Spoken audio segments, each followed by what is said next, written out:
मकर राशि वाले बंधु, स्वागत है आप सभी का, हृदय से अभिनंदन है मकर राशि भिंड यूट्यूब चैनल में। तो मकर राशि वालों, जरा ध्यान से सुनिए। दीपावली से पहले आपको रहना होगा बहुत सावधान। आपके ऊपर बहुत बड़ा घात हो सकता है। आपके ऊपर जानलेवा हमला जैसा प्रभाव प्रतीत हो सकता है। किसी प्रकार का भयंकर अविचार कर्म आपके ऊपर किया जा सकता है। इस प्रकार की प्रबल संभावनाएं आपके ऊपर बन रही हैं। आपकी राशि के जातकों की ग्रह नक्षत्र अभी कमजोर चल रहे हैं। इसी के साथ साथ कुंडलियों के भी कुछ ऐसे योग हैं जो कि आपकी कुंडली में यदि बन रहे हैं, जिनके बारे में आगे हम बताएंगे, तो भी आपको बहुत सावधान रहने की जरूरत है। इस स्थिति में यह जो समय और काल होता है, जब दीपावली से 7 से 8 दिन पहले का जो समय होता है, इस समय और काल में आपको बहुत ज्यादा सावधान रहना होगा। इस स्थिति में होता यह है कि तमाम प्रकार की नेगेटिव एनर्जी का जागरण का भी समय होता है, पॉजिटिव एनर्जियों का भी जागरण होता है। लेकिन ऐसी स्थिति में तंत्र क्रियाएं करने वाले अति सक्रिय हो जाते हैं और आसानी से आप जैसे लोगों का शिकार बनाया जा सकता है। आपको हम बताएंगे एक ऐसे व्यक्ति के बारे में जिसके बारे में आपको जानना बेहद आवश्यक है, क्योंकि ये व्यक्ति आपके ऊपर किसी प्रकार का तांत्रिक हमला कर सकता है। कुछ विशेष संकेत हम आपको बताएंगे जो कि इस बात का प्रमाण होंगे कि आपके ऊपर वह व्यक्ति तंत्र मंत्र कर रहा है। जी हाँ बंधुओं, इन संकेतों को भी आपको पहचानना होगा। साथ ही साथ हम आपको बताएंगे 5 बड़ी भविष्यवाणियों के बारे में, जिन भविष्यवाणियों के आधार पर आपका आने वाला समय और काल तय होगा। कुछ अच्छी कुछ बुरी भविष्यवाणियां होंगी और कार्यक्रम के अंत में हम आपको बताएंगे कुछ छोटी छोटी ऐसी क्रियाएं जिन्हें आपको आज से ही करना प्रारंभ कर देना होगा। कुछ ऐसी क्रियाएं हैं जो बेहद ही गुप्त हैं, लोग इनके बारे में बात नहीं करते हैं। और इनमें से एक क्रिया ऐसी है जिसके बारे में तो लोग कभी बात ही नहीं कर सकते हैं, क्योंकि इसके बारे में जानना ही बड़ा मुश्किल है। गहरे अध्ययनों के आधार पर इस क्रिया को जाना जा सकता है। जब इस क्रिया को किसी को कराया जाता है, जैसे हमने एक व्यक्ति हैं, अहमदाबाद के हैं, उनको हमने ये क्रिया कराई थी तो उनके ऊपर करोड़ों रुपए का कर्जा था, लेकिन 4-5 महीनों के अंतराल में ही काफी हद तक स्थितियां ऐसी बनने लगी उनके जीवन में कि कर्जा समाप्त होने की स्थिति में वो आने लगे। बड़े व्यापारी थे, उनका काम भी बड़ा था, लेकिन किन्हीं ग्रह स्थितियों से और थोड़ा बहुत दूसरों के द्वारा किए गए नीच कर्मों से भी उनके जीवन में नेगेटिविटी आ गई थी, कर्जे में डूबने लगे थे। तो इस क्रिया के बारे में आपको हम बताने वाले हैं। इसके लिए आपको कार्यक्रम को पूरा देखना होगा। बड़ा ही शर्तिया उपाय या क्रिया है। इसे जिसने भी किया उसके जीवन में 100% पैसे को लेकर तो तंगी आएगी ही नहीं, साथ ही साथ मानसिक शांति भी मिलेगी, व्यापार में उन्नति मिलेगी और रिश्ते नातों में भी प्रेम बढ़ने लगता है। कहने का मतलब यह है कि चौतरफा उन्नति आती है। कार्यक्रम बेहद ही महत्वपूर्ण है आपके जीवन के लिए। इस समय और काल में आपको इस कार्यक्रम को देखना बेहद अनिवार्य है, क्योंकि यह समय के अनुकूल है। इस समय की मांग है कि आपको इस प्रकार का कोई ज्ञान दे। लोग अक्सर आधी अधूरी बातें करते हैं, जल्दी जल्दी में कार्यक्रम बनाकर उल्टी सीधी बातें, इधर उधर की बातें घुमा फिराकर लोगों को बताकर भाग जाते हैं। मूल सार तत्व की बात कोई नहीं करता, गहराई से बातें कोई नहीं बताता है। लेकिन हमारे कार्यक्रम में हम ऐसा नहीं करते। हम आपको ठोस ज्ञान की बातें बताते हैं जो रियल में सचमुच में कार्य करती हैं। ठीक है, कार्यक्रम को आपको अंत तक देखना है। सारी बातें बेहद महत्वपूर्ण हैं और आपके जीवन से जुड़ी हुई हैं। आप नहीं देखेंगे तो कौन देखेगा।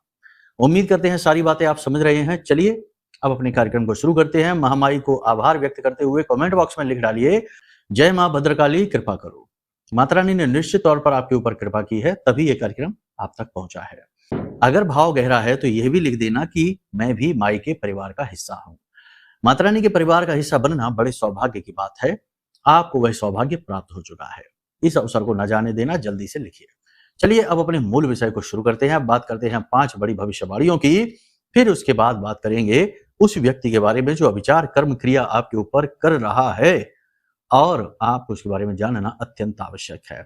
एक एक पल कार्यक्रम का बेहद महत्वपूर्ण है और कार्यक्रम के अंत में है वह सुनहरा अवसर, सुनहरा उपाय या क्रिया जो किसी भिखारी को भी राजा बनाने का दम रखती है। जी हाँ, तो ध्यान से इस कार्यक्रम को देखना है। चलिए बंधुओं शुरू करते हैं। जय माई की। बंधुओं, ज्योतिष और तंत्र विद्या के क्षेत्र में आचार्य अमित एक जाना माना नाम है। पूज्य गुरुदेव के साधनाओं और ज्योतिष विद्या के अनुभव बेहद दिव्य है। जी हाँ, पूज्य गुरुदेव ने जिसकी भी कुंडली का विश्लेषण किया और कुंडली के अनुसार उसे सटीक उपाय व महामाई माँ बगलामुखी की विशेष कृपा दी, उसके जीवन में सकारात्मक बदलाव तो आए ही है। फिर चाहे समस्या कितनी ही कठिन क्यों ना हो, समाधान तो अवश्य हुआ है। अब ऐसे में यदि आप भी अपने जीवन की किसी बड़ी समस्या से जूझ रहे हैं, जैसे कि कर्जा बढ़ता ही जा रहा है, काम धंधा और व्यापार सब रुक चुका है, रिश्ते नातों में तनाव हद से ज्यादा बढ़ गया है, पूरा जीवन ही नकारात्मकताओं से भर गया है।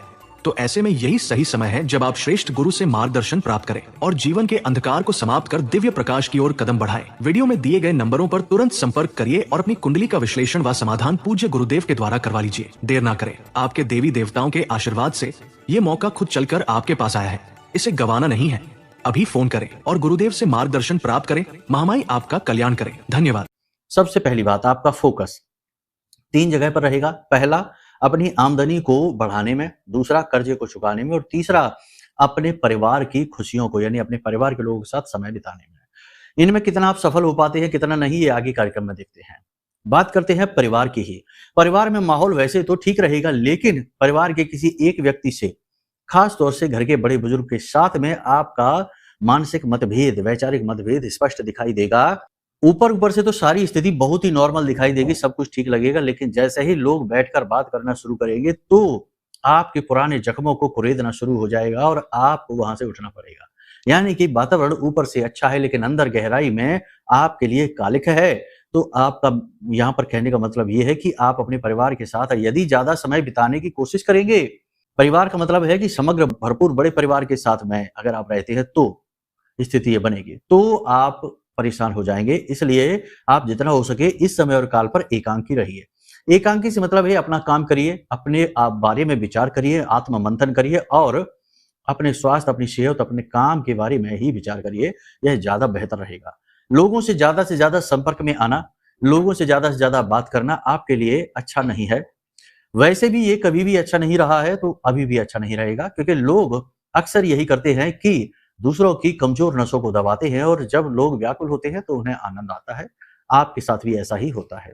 तो ये समय और काल है जब आप थोड़ा सा धार्मिक हो जाएं। आपकी रुचि भी धार्मिक कार्यों में बढ़ेगी, पूजा पाठ अनुष्ठान में आपकी रुचि बढ़ेगी। किसी विशेष प्रकार का कोई अनुष्ठान, कोई पूजा पाठ कर्म करने का विचार आप बनाएंगे, अच्छी बात है। बेहतर ये होगा कि आप स्वयं ही मेहनत करें, स्वयं ही मंत्रोच्चारण करें, कोई संकल्प लेकर अनुष्ठान कर लें, वो ज्यादा बेहतर रहेगा, बजाय इसके कि घर में अनुष्ठान कराएं, पंडितों को बुलाएं और मंत्रोच्चारण वगैरह कराएं। उससे कुछ खास लाभ नहीं होते हैं। ये परंपरा तो ना जाने कहां से निकल आई है, लेकिन ये वास्तविक नहीं है। कभी आपने ऐसा सुना है कि 4 पंडितों ने बैठ के मंत्रोच्चारण किया हो और एक किसी इंसान जिसने उसका पैसा दिया, उस काम को कराया, उसे सिद्धि हासिल हो गई हो? कभी ऐसा होता है? नहीं होता। सिद्धि मतलब दैवीय कृपा। ये तो उसी को मिलेगी जो स्वयं मेहनत करेगा। तो ये जो प्रपंच है ना, इनसे आपको थोड़ा दूर रहना है। खुद मेहनत करिए, ठीक है। हाँ, कुछ विशेष अनुष्ठान हैं जो इस प्रकार से किए अवश्य जाते हैं, लेकिन ये उन लोगों के लिए किए जाते हैं जो कि उस अनुष्ठान को करने के लिए सक्षम ही नहीं है। जैसे महामृत्युंजय का जाप किया जाता है, कोई व्यक्ति है कि वेंटिलेटर पर है, बुरी स्थिति में है, तो उसके लिए ये अनुष्ठान किए जाते हैं, ठीक है। लेकिन अब तो ये चलन चल गया है कि जिसको देखो वो कुछ ना कुछ कराने में लगा है। कोई दुर्गा सप्तशती करवा रहा है, कोई मंत्रोच्चारण करवा रहा है, बिना मतलब में ही करवा रहे हैं। 10-10 पंडितों को बुलाकर और करवा रहे हैं और कहते हैं कि गुरुजी हमने तो ये भी करा दिया, वो भी करा दिया, ये भी करा दिया, वो भी करा दिया, अब भी हमारे जीवन में पता नहीं क्यों शांति नहीं आई है। अरे तो करवा देने से नहीं कुछ हो जाता, खुद मेहनत करिए। आपके कर्म, आपकी मेहनत, आपका पूजा पाठ, तप आपको फल देगा। ये खरीद कर की गई पूजाएं फलित नहीं होती। हाँ, एक ही कंडीशन है, यदि जो आपके लिए पूजा कर रहा है व्यक्ति वह स्वयं भी सिद्ध साधक होना चाहिए, क्योंकि वह साधक जो है ना, वह इस पूजा पाठ के कर्म से ऊपर उठ चुका है, वह गुरु बन चुका है। वह अपने मंत्र की शक्ति से किसी को भी ठीक कर सकता है, इसे शक्तिपात कहते हैं। लेकिन उसके पास मंत्र जो है वह सिद्ध होना चाहिए, लाखों बार उच्चारण का फल होना चाहिए उसके पास, तब वो ये ऐसा कर सकता है। ठीक है ना, समझ रहे हैं आप हमारी बात। हम ज्यादा कठोर शब्दों का प्रयोग नहीं करना चाहते, क्योंकि अक्सर हम ये देखते हैं कि कुंडलियां जब हम कर रहे हैं आकलन, तो लोग हमसे कहते हैं कि गुरुजी हम तो बहुत पूजा पाठ करवाते हैं, सुंदरकांड का पाठ हर हफ्ते करवा देते हैं, और हमारे यहाँ ये फलाना मंत्र उच्चारण हमने करवा दिया, ये वाला अनुष्ठान करा दिया, वो करा दिया, 10 पंडितों को बुलाया, 11 को बुलाया, 5 को बुलाया, और ये मंत्र कराया, वो मंत्र कराया, फिर भी हमारे यहाँ कष्ट क्यों है? तो ये चीजें काम नहीं करती हैं, खरीद कर पूजाएं नहीं की जाती हैं। पूजा करिए तो स्वयं करिए, अनुष्ठान करिए स्वयं करिए। समझ गए आप? अब सबसे बड़ी बात यहां पर कि आपके साथ 3 प्रकार की घटनाएं घटने की पूरी संभावना है। पहली घटना तो यह होगी कि आपकी कीमती वस्तु कोई खो सकती है, चोरी हो सकती है या टूट फूट सकती है। संभाल कर रखना है, खास तौर से आभूषण और इलेक्ट्रॉनिक सामान, ठीक है। दूसरा, अचानक से यात्रा बन सकती है, कहीं किसी विशेष यात्रा पर आप जा सकते हैं। यात्रा के परिणाम तो सुखद रहेंगे, लेकिन कहीं ना कहीं थकावट भी अधिक रहेगी। तीसरा यह रहेगा कि किसी व्यक्ति के साथ में मनमुटाव हो जाएगा, अपना ही खास व्यक्ति होगा और आपका अपना, आपका प्रेमी, आपका खास व्यक्ति है जो मनमुटाव हो जाएगा, वो आपको अच्छा नहीं लगेगा, आपके दिल को तोड़ेगा। ठीक है? तो ये 3 परिस्थितियाँ आपके लिए बन रही हैं, ये किसी प्रकार से नेगेटिव परिस्थितियाँ हैं, कुछ पॉजिटिव स्थितियाँ भी बन रही हैं। जैसे कि जो लोग प्रॉपर्टी वगैरह खरीदना चाहते हैं, वो प्रॉपर्टी का उनका जो है ना विधान बनने लगेगा, आंकड़े बनने लगेंगे। अभी आप प्रॉपर्टी का काम तो कर लें, पैसे का लेन-देन भी कर लें, लेकिन प्रॉपर्टी के जो रियल में जो पूजा-पाठ अनुष्ठान है, मुहूर्त वगैरह है या किसी प्रकार का कोई हस्ताक्षर है, महत्वपूर्ण साइन करने जा रहे हैं, वो सारे काम 2 नवंबर के बाद ही करना, देवउठनी एकादशी के बाद। देने को तो मुहूर्त पंडित जी किसी भी चीज़ का दे देंगे उठाकर, लेकिन नियम ये है कि देवउठनी एकादशी से पहले किसी भी शुभ कार्य का मुहूर्त नहीं होता है, कोई भी मांगलिक कार्य नहीं किया जा सकता है। ठीक है? तो ये चीज़ें भी ध्यान आप रखना। बहुत से लोग हमसे कहते हैं, गुरुजी हम दुकान खोल रहे हैं, हमें मुहूर्त बता दो। तो मुहूर्त नहीं बताते हम, क्योंकि ये समय ठीक नहीं है। चतुर्मास का जो समय होता है, ये किसी भी मांगलिक कार्य के लिए, मुहूर्तगत कार्य के लिए ठीक नहीं होता है। तो हम तो नहीं देते, लेकिन लोग तब भी ले लेते हैं यहाँ से वहाँ से और कर लिया काम, बाद में कहते हैं कि बहुत परेशान हो गए गुरुजी हम। तो ये काम नहीं करने हैं, ठीक है ना? जैसा नियम है, जैसा शास्त्रबद्ध जो नियम है, प्रकरण है, अनुसंधान है, उन्हीं के आधार पर आपको चलना होगा। अब बात करते हैं कि कुछ शुभ घटनाएं और भी हैं आपके जीवन काल में होने वाली हैं, जैसे कि एक विशेष मौका, एक विशेष अवसर आपके जीवन में आ रहा है, जो आपको उन्नति देगा, आपकी परेशानियों से बाहर निकलने में आपकी मदद करेगा। एक ऐसा व्यक्ति आपके जीवन में आएगा जो आपका मददगार साबित होगा, आपकी हेल्प करेगा, बड़ी मदद करेगा, आपको परेशानी से बाहर निकलने में। ठीक है? इसी के साथ-साथ आपको मानसिक तौर पर भी अपनी ऊर्जा बढ़ी हुई महसूस होगी, आंतरिक तौर पर, यानी कि बाहर शरीर तो थका हुआ रहेगा, सुस्त शरीर रहेगा, थकान, काम की अधिकता की वजह से गर्मी बढ़ी हुई रहेगी, लेकिन आंतरिक अंतर्मन में आपकी जो है ना, वो पॉजिटिविटी का चार्ज बढ़ेगा, ऊर्जा बढ़ेगी, आप अपनी तकलीफों से बाहर निकलने के लिए मनोबल इकट्ठा कर पाएंगे, अपने स्वयं गुरु बन पाएंगे, अपने आप को समझाकर आगे बढ़ पाएंगे। ये बहुत अच्छी बात रहेगी।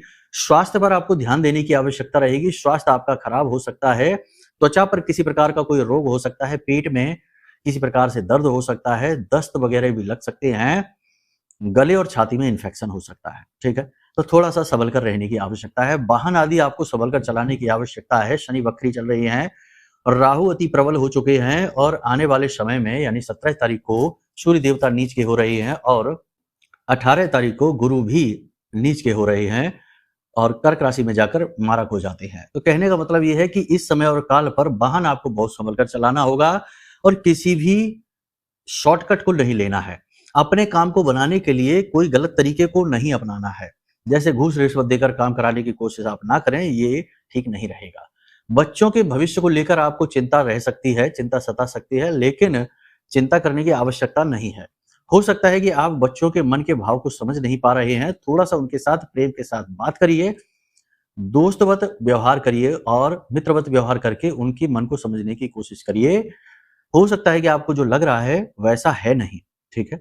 आपको अक्सर ऐसा लगेगा कि जैसे आपके ऊपर किसी प्रकार का बंधन कर दिया गया है, आपके काम आप जैसा चाहेंगे वैसा आप कर नहीं पाएंगे, यानी अपनी पूरी शक्ति क्षमता का आप प्रयोग कर नहीं पाएंगे। एक विशेष बंधन आपको महसूस होगा। नकारात्मक ऊर्जा का तेज प्रवाह भी कभी-कभी आपको अचानक घेरेगा, तो अचानक से आपका मन उदास होगा, संघर्षों से थक हार कर बैठने का मन करेगा, कभी-कभी अपनी जिंदगी ही बोझल लगने लगेगी, जिंदगी से ही थकावट महसूस होगी और लगेगा कि अब इस जिंदगी का समापन ही कर दो, कोई मतलब नहीं है, थक चुके हैं लड़-लड़ के। ये स्थितियां आपके जीवन में बन सकती हैं। बंधुओं, जो भी भविष्यवाणियां हम यहाँ पर आपको बता रहे हैं, वो आपके गोचर के अनुसार बता रहे हैं, आपकी राशि, आपकी कुंडली में जो गोचर है उसके अनुसार। हो सकता है कि आपके जीवन काल में परिस्थितियां ऐसी ही हो या इससे अलग भी हो, लेकिन एक बात यहाँ पर खास है कि आप पहले बहुत अच्छी स्थिति में थे और अचानक से यदि आप नीचे आ चुके हैं, हालत खराब है, अर्श से फर्श पर आ चुके हैं, या फिर एक स्थिति ये होती है जब आप लंबे समय और काल से एक ही प्रकार के कष्ट से लगातार जूझते चले आ रहे हैं। जैसे कि कुछ जातक होते हैं जो कहते हैं, गुरुजी हम पिछले लगभग 15 से 20 वर्षों से अपने पेट की तकलीफ से परेशान चल रहे हैं, बार बार किसी न किसी प्रकार का इन्फेक्शन हो जाता है। वैसे ही कोई कहता है कि गुरुजी हम पिछले 7-8 वर्षों से अपने कमर की दर्द से जूझ रहे हैं, या कई अन्य प्रकार के भी रोग, कई अन्य प्रकार की परेशानी। कुछ कहते हैं कि हम कर्जे से पीछा ही नहीं छुड़ा पा रहे हैं, बहुत कोशिश करते हैं तो कर्जे से परेशान चल रहे हैं। किसी के घर में बहुत बीमारी पसरी हुई है। कहने का मतलब यह है कि आप लंबे समय से एक ही प्रकार की समस्याओं से पीड़ित चले आ रहे हैं, तो ये संकेत है कि जब आपकी कुंडली में कोई पाप ग्रह योग बना हुआ है, अचानक से भी ये योग युतियां बन जाती हैं और कभी कभी ये लंबे समय तक बनी रहती हैं। योग युति जो जन्म पत्री में वो तो कभी नहीं मिटेगी, लेकिन जब आपके जीवन में उस ग्रह से जुड़ी हुई महादशा अंतरदशा आएगी, जैसे चंद्रमा यदि खराब है तो शुरू में तो वह आपको थोड़ा इमोशनल डिस्टर्बेंस रखेगा, लेकिन आप चलते रहेंगे। जैसे ही उसकी महादशा या अंतरदशा आएगी या फिर राहु की या शनि की महादशा अंतरदशा आएगी, आपका मन विचलित हो जाएगा, आप गलत फैसले लेने लगेंगे, स्वयं ही अपने शत्रु बन बैठेंगे, ऐसे ऐसे काम करेंगे जिसमें आप स्वयं ही गड्ढे में और ज्यादा गिरेंगे। ठीक है, तो अब ऐसी स्थिति के बारे में आप कैसे जानेंगे? एक ही रास्ता है, कुंडली का विश्लेषण करा लो। कुंडली का विश्लेषण कराना सर्वश्रेष्ठ फैसला है, जबकि आप ये जान सकते हैं कि कौन से दोष, कौन सी योग युतियां हैं जो आपके जीवन की परेशानियों का कारण है।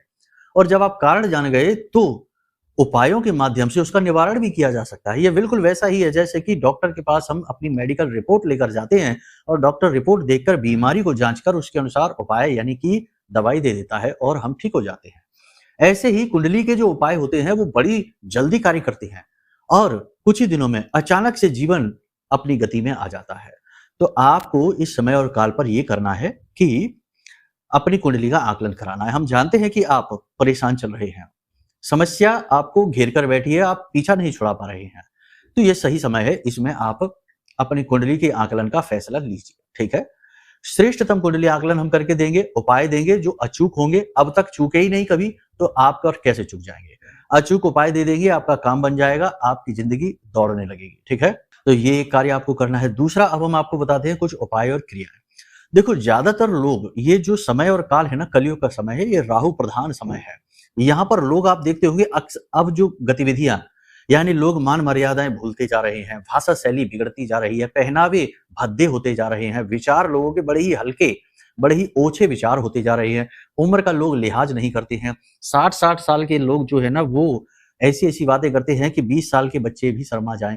यानी कहने का मतलब ये है कि ये जो समय और काल है ना, यहाँ पर बड़ी ही विषमताएं आ गई हैं, क्योंकि ये राहु का समय है, यानी ये कलयुग ही राहु का समय है। यहाँ पर कली पुरुष का राज है और लोगों की मानसिकता और जीवन शैली दिन पर दिन निकृष्ट होती जा रही है, निचले स्तर पर आती जा रही है। तो अब ऐसे में निगेटिव एनर्जी से बचना बहुत मुश्किल है, तंत्र मंत्र से बचना बहुत मुश्किल है, ये बड़ा आम होता जा रहा है, और राहु के प्रभाव से बचना बहुत मुश्किल है। तो आप दो काम यहाँ पर करिए, हम आपको बता दें। आज जब आप इस कार्यक्रम को देख रहे हैं, दीपावली की रात्रि तक, यानी अमावस की उस रात्रि तक, काल रात्रि कहते हैं इसे, इस रात्रि तक इस उपाय को लगातार आप करते रहिए और आप देखिए इसका फल कितना जबरदस्त मिलता है, शक्तिशाली है ये।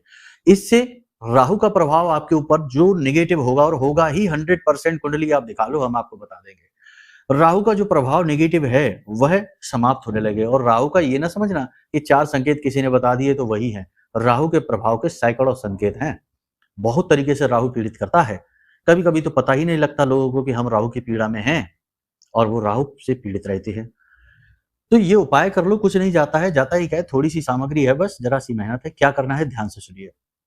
आपको एक प्लास्टिक की कटोरी लेनी है, प्लास्टिक की कटोरी, प्याली, जो भी आपको मिल जाए वो आपको लेनी है, और उसमें थोड़ी सी फिटकरी रखनी है। एक टुकड़ा छोटा सा फिटकरी का रखना है, छोटा सा टुकड़ा भीमसेनी कपूर का रखना है, थोड़ा सा सेंधा नमक उसमें डालना है, लौंग का एक जोड़ा रखना है। इतनी सामग्री को आपको उस कटोरी में, उस प्याली में रखना है। रात्रि को जब आप सोने जाते हैं तो सोते समय अपनी तकिए के नीचे रखकर सोइए। ठीक है, रात्रि के समय जब आप सोने जाते हैं तो सोते समय अपने बिस्तर के नीचे सिरहाने इस कटोरी को रखकर आप सोइए। आप जब रखकर सोएंगे तो आपको नींद बहुत अच्छी आएगी, आपको बहुत हल्कापन महसूस होगा। दूसरे दिन जब आप सोकर जागेंगे तो सिर पर से ये लगेगा जैसे बोझ उतर गया है, मन हल्का हो गया है, काम की गति अच्छी हो जाएगी, विचार अच्छे हो जाएंगे, भाषा शैली बड़ी ही भद्र हो जाएगी। ठीक है, कहने का मतलब यह है कि राहु आपका अनुकूल होने लग जाएगा। ठीक है, पहला ये कार्य आप कर लीजिए। दूसरा कार्य ये करिए कि कच्चा कोयला अपने वजन के 10 या 1 ले लीजिए। 10 लेंगे तो ज्यादा बेहतर है। कच्चा कोयला पत्थर वाला जो होता है, बाजार जाइए, मान लो आपका वजन 70 किलो है तो 7 किलो कोयला लेना है, ना इससे कम ना इससे ज्यादा, और इसे प्लास्टिक के थैले में भरना है और इस कोयले को अपने सिर से 7 बार उसारना है। ठीक है ना, एंटी क्लॉकवाइज उसारेंगे क्योंकि हम राहु को उतार रहे हैं, तो एंटी क्लॉकवाइज 7 बार उसारना है, सिर के ऊपर से घुमाना है और उसके बाद ले जाकर इसे किसी बहते हुए जल में उड़ेल देना है। पूरी थैली को नहीं पटक देना, उसे उड़ेल देना यानी खाली कर देना है और उस थैली को भी उसमें फेंक देना है। इन 2 क्रियाओं को आप करके देखिए, आपका जो बिगड़ा हुआ काम है वो बनने लग जाएगा। बहुत जीवन में गति अच्छी से आ जाएगी। ठीक है, ये काम आप कर लीजिए। अब हम आपको बताते हैं कि कुछ ऐसे उपाय, ये वाला एक जो उपाय है ना, जो हमने वो अहमदाबाद वाले व्यक्ति को बताया था, कर्जा बहुत बढ़ गया था उनके लिए, ये उपाय आप करके देखिए, ये बहुत शक्तिशाली उपाय है। इसके लिए आपको क्या करना है, आपकी जो खानदानी जमीन है, आपकी जो पुरखे पूर्वजों की जो जमीन है ना, उस जमीन से मिट्टी लीजिए। जो आपने खरीदी है वो भी चलेगी, लेकिन जितनी पुरानी हो, आपकी पीढ़ियों, जो 2 4 5 10 पीढ़ी पुरानी जो जमीन हो, खेत हो, वहां से थोड़ी सी मिट्टी लीजिए। अगर उस खेत में, उस जगह पर कोई जल का स्रोत है, जैसे पुरखे पूर्वज बोर करा रखा है, आपने ही कराया हो, चलो चलेगा, लेकिन उस जगह जमीन से जो जल निकलता है अंदर से, उसमें से थोड़ा सा जल लीजिए। उस खेती से, उस खेत में से जो फसल पैदा होती है, उस फसल को लीजिए, यानी गेहूं पैदा होता है, चावल पैदा, जो भी कुछ पैदा होता है, थोड़ा सा एक मुट्ठी वो लीजिए। और अपनी आज की कमाई, यानी आप जो कमाते हैं पैसे, उसमें से 100-200 रुपए की धनराशि लीजिए और अपनी कमाई से ही काले रंग का एक वस्त्र लीजिए। ठीक है, इतनी सारी चीजें आपने लेनी है। अब ये आपको लेकर जाना है मंदिर में, आपके आसपास कोई मंदिर हो वहां लेकर जानी है। जो मिट्टी आपने ली थी, उस मिट्टी को आप उस हवन कुंड में, हर मंदिर में एक हवन कुंड होता है, हवन कुंड में उस मिट्टी का लेपन कर दीजिए। ठीक है ना, जो जल आप लेकर गए थे वो जल भगवान को समर्पित कर दीजिए। ठीक है, जो अन्न आप लेकर गए थे वो मंदिर में दान कर दीजिए। यदि मंदिर में कोई दान लेने से मना कर देता है तो उस अन्न को आप मंदिर के बाहर, जैसे जो कोई ऐसा खुला स्थान हो जहां चिड़िया पक्षी वगैरह आते हो, वहां पर डाल दीजिए, बिखेर दीजिए। ठीक है, इसी के साथ साथ जो वस्त्र आप लेकर गए हैं वो मंदिर के बाहर बैठे हुए किसी भिखारी को अपने सिर से लगाकर दे दीजिए। ठीक है, और उसी भिखारी को आप पैसे दे दीजिए। अगर वह भिखारी एक आंख वाला है या फिर अपाहिज है तो उसे देंगे तो और ज्यादा फलित होगा। इस क्रिया को आप एक बार अवश्य करिए। इस क्रिया को करते ही अगले ही दिन से आपके जीवन में चमत्कारी ढंग से परिवर्तन आएंगे। अब धीरे धीरे स्थितियां पॉजिटिव होनी शुरू हो जाएंगी। खास तौर से कर्जा, अब आप देखो, ध्यान से समझो, कर्जा क्यों बढ़ता है इंसान के ऊपर। अब ये क्रिया जो हमने की है, इसका क्या मतलब है ये समझिए। आपके ऊपर कर्जा क्यों बढ़ता है, या कोई विपत्ति परेशानी क्यों आती है, और भयानक से भयानक रोग, घाटे, परेशानी, तकलीफ क्यों आती है, जब आपके पितृ आपसे संतुष्ट नहीं है। इसे ही पितृ दोष कहते हैं। पितृ आपको परेशान नहीं कर रहे, बस उनका सुरक्षा घेरा हट गया है, क्योंकि वो संतुष्ट नहीं है, वो तृप्त नहीं है। तो आपने ये जो क्रिया की है, इस क्रिया से आपके पितृ पूर्वज तृप्त हो जाते हैं।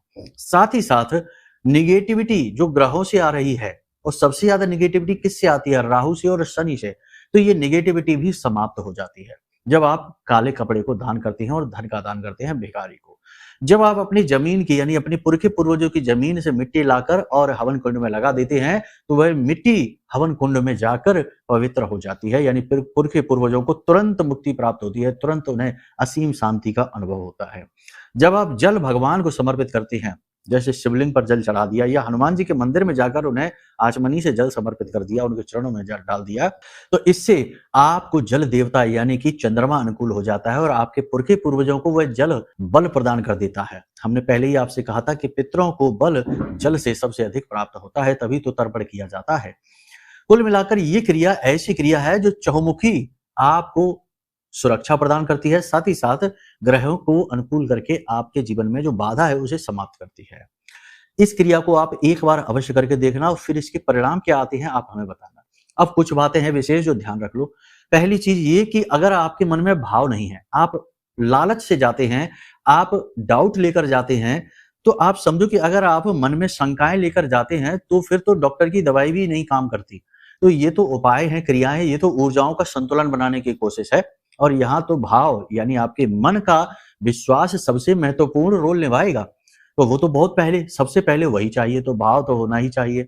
ठीक है, दूसरा ये है कि चीज जैसे बता रहे हैं बिल्कुल वैसे ही प्रयोग करना, अपने मन से बदल मत देना कि इधर की उधर कर दी। ऐसे बार बार वीडियो को देख लो, समझ लो। ठीक है, तीसरा सबसे महत्वपूर्ण कि जो गुरु उपाय को बताते हैं उन गुरु का सम्मान करना। देखो, हम ये नहीं कहते आप हमारा सम्मान करो, ना करो हमारा सम्मान, लेकिन कम से कम माता रानी ने इस पद पर बिठाया कि हम आपको कुछ बता रहे हैं, आप हमारी बात सुन रहे हैं, तो इस नाते कुछ समय के लिए ही सही हम आपके क्षणिक गुरु तो बन ही जाते हैं। तो उस पद का मान अवश्य रखना। गुरु को ब्रह्मा विष्णु महेश के समान माना गया है, लेकिन कुछ लोगों की भाषा शैली हम कमेंट बॉक्स में देखते हैं इतनी अभद्र है कि मन खराब हो जाता है। अब हम अपने लिए नहीं कहते कि हमें तो आप कुछ भी कहिए, लेकिन मन खराब इसलिए हो जाता है कि उन पर दया आती है कि किस स्तर की मानसिकता लेकर वो जी रहे हैं और न जाने कितने जन्म और लेने होंगे तब वे मानव के उस भाव को प्राप्त हो पाएंगे। मानव योनि तो मिल गई, मानव शरीर तो मिल गया, लेकिन पशु का स्वभाव जो है वो अभी नहीं गया। उस पशुवत स्वभाव से दूरी बनाने में और मानववत स्वभाव को ग्रहण करने में 10 जन्म और लग जाएंगे। तो इस बात को सोचकर दया आती है इनके ऊपर। तो कम से कम जिस गुरु से ज्ञान हासिल कर रहे हैं, जिसकी बात मान रहे हैं, उसके लिए मन में भाव अवश्य होना चाहिए। यदि ये चीजें आपके पास नहीं है तो हमारे कार्यक्रम देखना बंद कर दो, हमारी बातें सुनना बंद कर दो। जो 2 मिनट में आपको करोड़पति बनाए उसी के पास जाइए। ठीक है, कहने का मतलब ये है कि भाव सबसे महत्वपूर्ण है, तभी उपाय फलित होंगे, तभी बातें फलित होती हैं। हजारों लाखों लोग हमारी बातों से लाभ प्राप्त कर चुके हैं, लेकिन उन लोगों में अच्छी बात यह थी कि उनमें भाव था। ठीक है, इसी के साथ साथ एक और बात आपको हम बता दें कि आपके जीवन में भयंकर से भयंकर नेगेटिविटी को मिटाने का बल रखता है ये महारक्षा कवच। ये महारक्षा कवच हमने आपके लिए बनाया है, आपकी दुख तकलीफों को दूर करने के लिए। हमारी साधना बल से निर्मित है और महामाई के विशेष स्तंभन मंत्र से जागृत है, अभिमंत्रित है। ये महारक्षा कवच आपका कायाकल्प कर सकता है, आपके जीवन को बदल सकता है। तो आप चाहें तो इसे भी ऑर्डर कर सकते हैं। कुंडली का विश्लेषण भी कराएं, इसे भी ऑर्डर करें और आप देखें कि कैसे जीवन तुरंत बदलेगा, अचानक से जीवन में गति आएगी। ठीक है, बाकी आज के इस कार्यक्रम को यहीं विराम देते हैं। कोई प्रश्न मन में उठे, कुछ भी जानना हो तो नंबर वीडियो में दिए गए हैं, इन नंबरों पर फोन करिए, सारी जानकारी आपको प्राप्त हो जाएगी। चलिए माई के लिए भाव प्रकट करिए, प्रेम से बोलिए, जय माई की, जय मां बगलामुखी।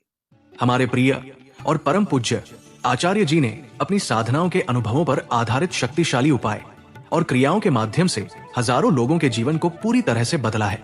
आचार्य जी के द्वारा बताया गया हर एक उपाय इतना सटीक और कारगर होता है कि जो भी इसे पूरे भाव के साथ कर लेता है उसे साक्षात महामाई की कृपा और आशीर्वाद प्राप्त हो जाती है। इसलिए निसंकोच इन उपायों को पूरे भाव के साथ करिए, आपका कल्याण होगा। जय माई की।